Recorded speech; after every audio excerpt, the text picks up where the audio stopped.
नमस्ते दोस्तों। तो कैसे हैं आप लोग? स्वागत है आपका एक और धमाकेदार वीडियो में। और आज तुम्हारा भाई गेमर तमीम लेकर आया है फ्री फायर की दुनिया का वो ज्ञान जो तुम्हें प्रो से भी ऊपर ले जाएगा। आज हम बात करेंगे फ्री फायर गेम के 5 सबसे बेहतरीन कैरेक्टर कॉम्बिनेशन के बारे में। अरे भाई, सिर्फ गन स्किन और हेडशॉट मारना ही सब कुछ नहीं होता। असली खेल तो तब शुरू होता है जब तुम्हारे कैरेक्टर्स एक दूसरे के साथ मिलकर ऐसा कहर मचाते हैं कि सामने वाले बंदे सोच में पड़ जाएं कि भाई ये हो क्या रहा है। सही कैरेक्टर कॉम्बिनेशन तुम्हारी गेम को पलट सकता है, तुम्हें मुश्किल सिचुएशन से निकाल सकता है और चिकन डिनर, अरे सॉरी बूया, तक पहुंचा सकता है। देखो यार, फ्री फायर में हर कैरेक्टर की अपनी एक खासियत होती है, अपनी एक अलग पहचान होती है। कोई तुम्हें हीलिंग देगा, कोई स्पीड बढ़ाएगा, तो कोई दुश्मन की लोकेशन बता देगा। लेकिन जब इन अलग अलग शक्तियों को एक साथ मिलाया जाता है तो बनता है एक ऐसा कॉम्बिनेशन जो तुम्हें गेम में अजय बना सकता है। आज मैं तुम्हें ऐसे ही टॉप 5 कॉम्बिनेशंस बताने वाला हूं जिन्हें इस्तेमाल करके तुम रैंक पुश कर सकते हो, क्लैश स्क्वाड में तबाही मचा सकते हो या बस अपने दोस्तों के सामने अपनी हवा बना सकते हो। तो अपनी कुर्सी की पेटी बांध लो, क्योंकि ये सफर बहुत ही रोमांचक होने वाला है। इस वीडियो में मैं हर कॉम्बिनेशन को डिटेल में समझाऊंगा, बताऊंगा कि कौन सा कैरेक्टर क्या करता है और वो सब मिलकर कैसे एक दूसरे को सपोर्ट करते हैं। हम बात करेंगे उनकी खासियतों की, उनकी कमजोरियों की, अगर कोई हो तो, और किस सिचुएशन में कौन सा कॉम्बिनेशन बेस्ट है। तो अगर तुम भी फ्री फायर में अपना गेम लेवल अप करना चाहते हो और हर मैच में बूया करना चाहते हो तो ये वीडियो तुम्हारे लिए ही। बिना किसी देरी के चलो शुरू करते हैं आज का ये ज्ञानवर्धक सेशन और देखते हैं कौन से हैं वो 5 कॉम्बिनेशंस जो तुम्हें बना देंगे फ्री फायर का असली किंग। तो भाई लोग, सबसे पहले जिस कॉम्बिनेशन की हम बात करने वाले हैं वो है डीजे आलोक के, क्रोनो और हयाटो का। यार, ये कॉम्बिनेशन ऐसा है ना कि तुम इसे अमरता का छोटा पैकेट, बड़ा धमाका भी कह सकते हो। इसमें तुम्हें हीलिंग भी मिलेगी, डिफेंस भी मिलेगा और थोड़ा बहुत अटैक बूस्ट भी। डीजे आलोक का तो तुम्हें पता ही है, अपना ऑनरा बनाता है जिसमें तुम्हारी मूवमेंट स्पीड बढ़ती है और साथ में एचपी भी रिकवर होती है। मतलब भागते भागते हील हो जाओ, इससे बढ़िया क्या चाहिए। ये बंदा तो हर टीम की जान है और जब ये के साथ मिलता है तो सीन ही अलग हो जाता है। अब बात करते हैं के की, जिसे कैप्टन बुया भी कहते हैं। इसके पास 2 मोड है, जिउ-जित्सु मोड और साइकोलॉजी मोड। जिउ-जित्सु मोड में ये ईपी कन्वर्जन रेट बढ़ा देता है, मतलब तुम्हारी ईपी धड़ाधड़ एचपी में बदलेगी। और साइकोलॉजी मोड में ये तुम्हें लगातार ईपी देता रहता है। तो सोचो, एलोक तुम्हें एचपी दे रहा है और के तुम्हें ईपी दे रहा है जो फिर एचपी बन रही है, मतलब हीलिंग की तो कोई कमी ही नहीं होने वाली। इसके साथ जब क्रोनो का शील्ड जुड़ जाता है तो भाई साहब, तुम एक चलते फिरते किले बन जाते हो। क्रोनो अपनी शील्ड बनाता है जिसके अंदर से तुम फायर कर सकते हो, लेकिन दुश्मन की गोलियां अंदर नहीं आ सकती।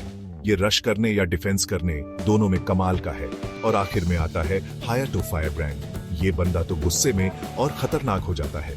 जैसे जैसे तुम्हारी एचपी कम होती है, इसका आर्मर पेनिट्रेशन बढ़ता जाता है। मतलब अगर दुश्मन तुम्हें डैमेज दे भी रहा है तो तुम उसे और भी ज्यादा डैमेज दोगे। सोचो, एलोक और के तुम्हें हील कर रहे हैं, क्रोनो तुम्हें प्रोटेक्ट कर रहा है और हयाटो दुश्मन के आर्मर को चीर रहा है। ये कॉम्बिनेशन तुम्हें बेहतरीन सस्टेनेबिलिटी और डिफेंसिव पावर देता है, खासकर क्लोज रेंज और मिड रेंज फाइट्स में। अगर तुम एक बैलेंस्ड गेम खेलना चाहते हो जहां तुम जल्दी ना मरो और दुश्मन को कड़ी टक्कर दे सको, तो ये कॉम्बिनेशन तुम्हारे लिए परफेक्ट है। चलो भाई, अब बढ़ते हैं अपने दूसरे कॉम्बिनेशन की तरफ। और ये कॉम्बिनेशन उन प्लेयर्स के लिए है जिन्हें स्पीड और अग्रेशन पसंद है। हम बात कर रहे हैं केली द स्विफ्ट, जोसेफ, हयाटो और मोको की। ये कॉम्बिनेशन तुम्हें इतनी तेज रफ्तार देगा कि दुश्मन तुम्हें पकड़ ही नहीं पाएगा, और जब तुम अटैक करोगे तो वो भी फुल पावर से होगा। केली तो अपनी स्प्रिंटिंग स्पीड के लिए जानी ही जाती है। जितनी तेज तुम भागोगे उतना ही मुश्किल होगा दुश्मन के लिए तुम्हें निशाना बनाना। और जब केली अपने अवेकेंड फॉर्म में होती है तो कुछ सेकंड स्प्रिंट करने के बाद पहला शॉट एक्स्ट्रा डैमेज भी देता है, मतलब स्पीड भी और डैमेज भी। इसके साथ जब जोसेफ जुड़ता है तो सीन और भी खतरनाक हो जाता है। जोसेफ की खासियत यह है कि जब भी उसे डैमेज पड़ता है तो उसकी मूवमेंट और स्प्रिंटिंग स्पीड कुछ सेकंड्स के लिए बढ़ जाती है। सोचो, दुश्मन ने तुम्हें गोली मारी और तुम और भी तेज भागने लगे। इससे तुम आसानी से कवर में जा सकते हो या दुश्मन को चकमा दे सकते हो। केली और जोसेफ मिलकर तुम्हें इतना मोबाइल बना देंगे कि तुम पूरे मैप पर तूफान मचा सकते हो। ये कॉम्बिनेशन रश गेम प्ले के लिए एकदम परफेक्ट है, जहां तुम्हें तेजी से दुश्मन पर झपटना होता है और उन्हें खत्म करना होता है। अब इस स्पीड और मोबिलिटी के साथ हयातो का आर्मर पेनिट्रेशन और मोको की टैगिंग एबिलिटी भी जोड़ दो। हयातो, जैसा कि हमने पहले भी बात की, एचपी कम होने पर ज्यादा डैमेज देता है, तो अगर तुम रश करते हुए थोड़े घायल भी हो जाते हो तो तुम्हारा अटैक और भी घातक हो जाएगा। और मोको, भाई ये तो जासूस है पूरी। तुम जिस भी दुश्मन को गोली मारोगे, मोको उसे कुछ सेकंड्स के लिए टैग कर देगी, जिससे तुम्हें और तुम्हारी टीम को उसकी लोकेशन पता चलती रहेगी। इससे तुम भागे हुए दुश्मन को भी आसानी से ढूंढकर खत्म कर सकते हो। तो कुल मिलाकर केली, जोसेफ, हयातो और मोको का कॉम्बिनेशन तुम्हें स्पीड, अटैक पावर और थोड़ी सी इंफॉर्मेशन भी देता है, जो इसे एक बहुत ही खतरनाक रशिंग कॉम्बो बनाता है। अब बात करते हैं तीसरे कॉम्बिनेशन की, और ये कॉम्बिनेशन उन स्नाइपर लवर्स और लॉन्ग रेंज फाइटर्स के लिए है जो दूर से ही दुश्मन का काम तमाम करना पसंद करते हैं।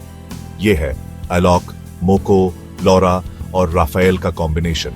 इस कॉम्बिनेशन का मेन फोकस है एक्यूरेसी, दुश्मन की जानकारी और साइलेंट किल्स। अलोक तो भाई ऑलराउंडर है।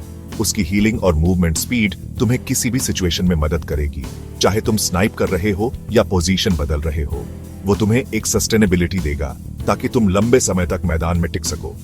मोको, जैसा कि हमने पहले भी देखा, दुश्मन को टैग करने में माहिर है। जब तुम स्नाइपर या डीएमआर जैसी गन इस्तेमाल कर रहे हो तो मोको की एबिलिटी बहुत काम आती है। तुमने एक शॉट मारा, दुश्मन कवर में भागा, लेकिन मोको ने उसे टैग कर दिया, तो तुम्हें पता है कि वो कहां है। इससे तुम प्री फायर कर सकते हो या अपनी अगली चाल सोच सकते हो। ये खासकर तब फायदेमंद होता है जब दुश्मन ऊंची जगहों पर या खिड़कियों में कैंप कर रहा हो। मोको तुम्हें उनकी हरकतों पर नजर रखने में मदद करती है, जिससे तुम हमेशा एक कदम आगे रहते हो। अब इस कॉम्बिनेशन में असली मजा लाते हैं लॉरा और राफेल। लॉरा की खासियत है कि जब तुम स्कोप इन करते हो तो तुम्हारी एक्यूरेसी बढ़ जाती है। मतलब स्नाइपर राइफल्स, एआरस या कोई भी गन जिसमें स्कोप लगता है, उससे तुम्हारे शॉट्स और भी सटीक लगेंगे। हेडशॉट मारना आसान हो जाएगा और दुश्मन को पता भी नहीं चलेगा कि गोली कहां से आई। और राफेल तो साइलेंट किलर है। जब तुम स्नाइपर या मार्क्समैन राइफल इस्तेमाल करते हो तो तुम्हारे शॉट्स मैप पर मार्क नहीं होते और दुश्मन नॉक होने के बाद तुरंत ब्लीड आउट होते हैं, जिससे उन्हें रिवाइव होने का मौका कम मिलता है। सोचो, अलोक की हीलिंग, मोको की टैगिंग, लॉरा की एक्यूरेसी और राफेल का साइलेंस, ये कॉम्बिनेशन तुम्हें एक अदृश्य और घातक शिकारी बना देगा। तो यार, अब हम आ पहुंचे हैं अपने चौथे कॉम्बिनेशन पर, और ये कॉम्बिनेशन उन लोगों के लिए है जो डिफेंस और अटैक दोनों में ही कोई कसर नहीं छोड़ना चाहते। हम बात कर रहे हैं क्रोनो, जोटा, जाय और डाशा के कॉम्बिनेशन की। ये कॉम्बिनेशन तुम्हें एक मजबूत किला भी देगा और साथ में दुश्मन पर कहर बरपाने की ताकत भी। क्रोनो का तो तुम्हें पता ही है, उसका टाइम टर्नर शील्ड तुम्हें कुछ सेकंड्स के लिए डैमेज से बचाता है और तुम अंदर से फायर भी कर सकते हो। ये तुम्हें ओपन में फाइट लेने या रश करने का कॉन्फिडेंस देता है, क्योंकि तुम्हें पता है कि तुम्हारे पास एक इंस्टेंट कवर है। अब इस डिफेंस के साथ जोटा की एग्रेसिव हीलिंग को जोड़ो। जोटा की खासियत है कि जब तुम एसएमजी या शॉटगन से किसी दुश्मन को नॉक करते हो तो तुम्हें तुरंत कुछ एचपी मिलती है, और अगर तुम दुश्मन को पूरा खत्म कर देते हो तो और भी ज्यादा एचपी रिकवर होती है। मतलब तुम जितना ज्यादा किल करोगे उतना ही ज्यादा हील होगे। ये क्लोज रेंज फाइट्स के लिए एकदम परफेक्ट है, जहां तुम एक के बाद एक दुश्मन से भिड़ते हो। क्रोनो का शील्ड तुम्हें शुरुआती प्रोटेक्शन देगा और जोटा तुम्हें फाइट के दौरान हील करता रहेगा। और इस कॉम्बिनेशन को और भी खतरनाक बनाते हैं जाय और डाशा। जय की एबिलिटी है कि जब तुम किसी दुश्मन को नॉक करते हो तो तुम्हारी गन की मैगजीन ऑटोमेटिकली कुछ परसेंट रीलोड हो जाती है। एआर, पिस्टल, एसएमजी, शॉटगन पर लागू। इससे तुम्हें लगातार फायर करने का मौका मिलता है और रीलोड करने में टाइम वेस्ट नहीं होता। सोचो, तुमने एक को नॉक किया, गन थोड़ी रीलोड हुई और तुम तुरंत दूसरे पर फायर करने के लिए तैयार। और डाशा, ये बंदी तो रिकॉइल कंट्रोल और गिरने से होने वाले डैमेज को कम करती है। कम रिकॉइल का मतलब है कि तुम्हारे शॉट्स ज्यादा स्टेबल होंगे और तुम दुश्मन पर ज्यादा गोलियां बरसा पाओगे। तो क्रोनो का डिफेंस, जोटा की हीलिंग, जेई का इंस्टेंट रीलोड और डाशा का रिकॉइल कंट्रोल, ये कॉम्बिनेशन तुम्हें एक अटैकिंग मशीन बना देगा जो रुकने का नाम नहीं लेगी। और अब हम आ गए हैं अपने आखिरी और पांचवें कॉम्बिनेशन पर, जो है के, एलोक, कपेला और मिगेल का। यार ये कॉम्बिनेशन उन प्लेयर्स के लिए है जो हीलिंग और ईपी एनर्जी पॉइंट्स को सबसे ज्यादा महत्व देते हैं। अगर तुम चाहते हो कि तुम्हारी एचपी और ईपी कभी खत्म ही ना हो, तो ये कॉम्बिनेशन तुम्हारे लिए ही बना है। के, जैसा कि हमने पहले भी डिस्कस किया, ईपी मैनेजमेंट का किंग है। उसका साइकोलॉजी मोड तुम्हें लगातार ईपी देता रहता है और जिउ-जित्सु मोड उस ईपी को तेजी से एचपी में बदलता है। मतलब के अकेला ही तुम्हें काफी हद तक सस्टेन कर सकता है, लेकिन जब के साथ एलोक जुड़ जाता है तो हीलिंग का लेवल ही अलग हो जाता है। एलोक का ड्रॉप द बीट ऑनरा तुम्हें डायरेक्ट एचपी तो देता ही है, साथ में मूवमेंट स्पीड भी बढ़ाता है। तो के तुम्हें ईपी दे रहा है जो एचपी में बदल रही है, और एलॉक तुम्हें डायरेक्ट एचपी और स्पीड दे रहा है, मतलब डबल हीलिंग और बेहतर मोबिलिटी। इससे तुम ब्लू जोन में भी आराम से सरवाइव कर सकते हो या लंबी फाइट्स में भी टिके रह सकते हो। ये कॉम्बिनेशन तुम्हें एक तरह से अमरता का वरदान देता है, बस तुम्हें थोड़ा स्मार्टली खेलना होगा। अब इस हीलिंग पावर हाउस में कापेला और मिगेल को भी जोड़ दो। कापेला की खासियत है कि वो हीलिंग आइटम्स जैसे मेडिकेट और हीलिंग स्किल्स जैसे एलोक या के की एबिलिटी के इफेक्ट को बढ़ा देती है। मतलब एलोक और के जो हीलिंग दे रहे हैं, कापेला उसे और भी ज्यादा असरदार बना देगी। साथ ही जब तुम नॉक होते हो तो कापेला तुम्हारी एचपी लॉस को भी कम करती है, जिससे तुम्हारे टीममेट्स को तुम्हें रिवाइव करने का ज्यादा टाइम मिलता है। और मिगेल, ये बंदा तो ईपी का खजाना है। हर किल पर मिगेल तुम्हें ईपी देता है, तो तुम जितने ज्यादा किल करोगे उतनी ज्यादा ईपी मिलेगी, और के उस ईपी को एचपी में बदलता रहेगा।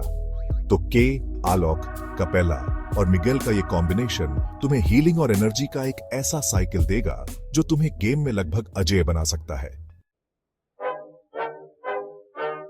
तो दोस्तों, ये थे फ्री फायर गेम के 5 सबसे बेहतरीन कैरेक्टर कॉम्बिनेशन, जो मेरे हिसाब से और MR_Yazan के एक्सपीरियंस के हिसाब से तुम्हें गेम में एक अलग ही लेवल पर ले जा सकते हैं। हमने हर कॉम्बिनेशन को डिटेल में देखा, उनकी ताकत को समझा और यह भी जाना कि वो कैसे एक दूसरे के साथ मिलकर काम करते हैं। याद रखना, ये सिर्फ कुछ सुझाव हैं। असली मजा तो तब है जब तुम खुद इन कॉम्बिनेशंस को ट्राई करो और देखो कि तुम्हारे खेलने के स्टाइल पर कौन सा सबसे ज्यादा सूट करता है। हो सकता है तुम इनमें थोड़ा फेरबदल करके अपना खुद का कोई यूनिक और खतरनाक कॉम्बिनेशन बना लो। फ्री फायर एक ऐसा गेम है जहां स्ट्रेटेजी और स्किल दोनों का ही महत्व है। सही कैरेक्टर्स चुनना तुम्हारी स्ट्रेटेजी का एक बहुत बड़ा हिस्सा है। तो अगली बार जब तुम लॉबी में उतरो तो सिर्फ गन स्किन्स पर ही ध्यान मत देना, बल्कि अपनी टीम के कैरेक्टर कॉम्बिनेशन पर भी गौर करना। उम्मीद है इस वीडियो से तुम्हें कुछ नए आइडियाज मिले होंगे और तुम अब और भी कॉन्फिडेंस के साथ मैदान में उतरोगे। कौन जाने, शायद इन्हीं में से कोई कॉम्बिनेशन तुम्हें तुम्हारा अगला बूया दिला दे। और हाँ, अगर तुम्हें ये वीडियो पसंद आया हो तो यार लाइक ठोके बिना मत जाना। बहुत मेहनत लगती है ऐसा कंटेंट बनाने में। और अगर तुम MR_Yazan के चैनल पर नए हो तो सब्सक्राइब का बटन दबाकर घंटी भी बजा देना, ताकि तुम ऐसे ही धमाकेदार फ्री फायर टिप्स और ट्रिक्स, गेम प्ले और बहुत कुछ मिस न करो। कमेंट करके जरूर बताना कि तुम्हारा फेवरेट कैरेक्टर कॉम्बिनेशन कौन सा है या तुम कौन सा कॉम्बिनेशन इस्तेमाल करते हो। तुम्हारे कमेंट्स पढ़कर अच्छा लगता है। तब तक के लिए खेलते रहो, सीखते रहो और मचाते रहो। धन्यवाद।